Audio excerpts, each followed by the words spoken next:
Hello everyone, আসসালামু আলাইকুম। Welcome back to my channel Babin রান্নাঘরে আপনাদের স্বাগতম। আজকে আমি আপনাদের দারুণ মজার একটা পেঁয়াজু তৈরি করে দেখাবো।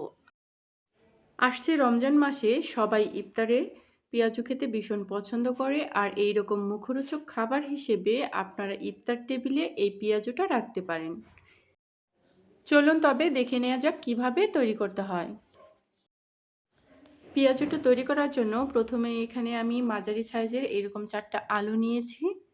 তারপর একটা গ্রেটারের সাহায্যে আলুগুলোকে আমি গ্রেট করে নিব।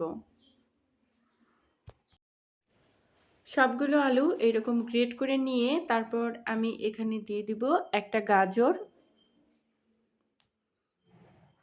আর এই গাজরটাকেও আমি এইভাবে আলুর সাথে গ্রেট করে নিচ্ছি।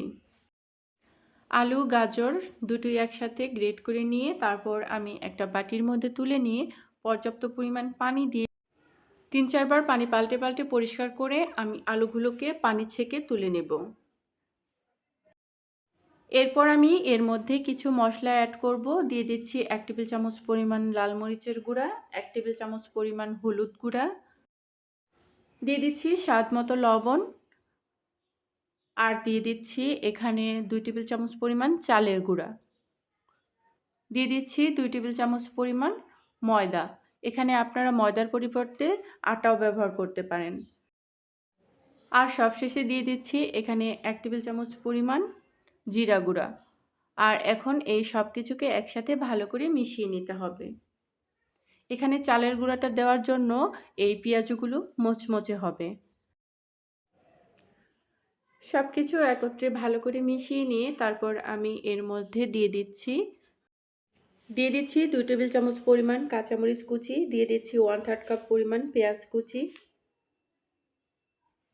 এরপর দিয়ে দিচ্ছি কিছু ধনিয়া পাতা। ধনিয়া পাতা দিয়ে তারপর এই সব কিছুকে আবারও খুব ভালো করে মিশিয়ে নিতে হবে। সব কিছু মিশিয়ে নিয়ে তারপর একটা সাইডে এইভাবে রেখে দিব 20 মিনিটের জন্য। 20 মিনিট রেস্টে রেখে দিয়ে তারপর আমি চুলায় পর্যাপ্ত পরিমাণ তেল গরম করে তারপর আমি এর মধ্যে এক এক করে এরকম ছোট ছোট করে দিয়ে দিচ্ছি। চেষ্টা করবেন অবশ্যই এই পেঁয়াজগুলো ডুবন্ত তেলে ভাজার জন্য, কারণ ডুবন্ত তেলে এই পেঁয়াজগুলো ভাজলে এটা অনেক বেশি ক্রিস্পি হয়। সবগুলো এইভাবে দেওয়া হয়ে গেলে তারপর চুলার হিটটা মিডিয়াম টু লোয়ের মাঝামাঝি রেখে অল্প আঁচে সময় নিয়ে পেঁয়াজগুলোকে ভেজে নিতে হবে। এর এক পিঠটা 1 মিনিটের মতো ভাজা হয়ে গেলে এইগুলোকে আস্তে আস্তে উল্টে দিতে হবে। আর আমি যেভাবে এই পেঁয়াজুটা তৈরি করেছি এইভাবে পেঁয়াজুটা তৈরি করলে প্রায় 3 থেকে 4 ঘন্টার মতো পেঁয়াজুটা মুচমুচে থাকবে। একটু সময় নিয়ে আস্তে আস্তে পেঁয়াজগুলোকে উল্টে পাল্টে গোল্ডেন ব্রাউন কালার করে ভেজে নিতে হবে। একটু সময় নিয়ে ভাজলে পেঁয়াজগুলো অনেক বেশি ক্রিস্পি হয়।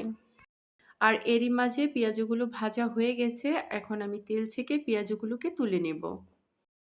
এইভাবে পেঁয়াজগুলো ভেজে নিয়ে আপনারা ইফতারেও খেতে পারেন এবং স্ন্যাক্স হিসেবেও চায়ের সাথে খেতে পারেন।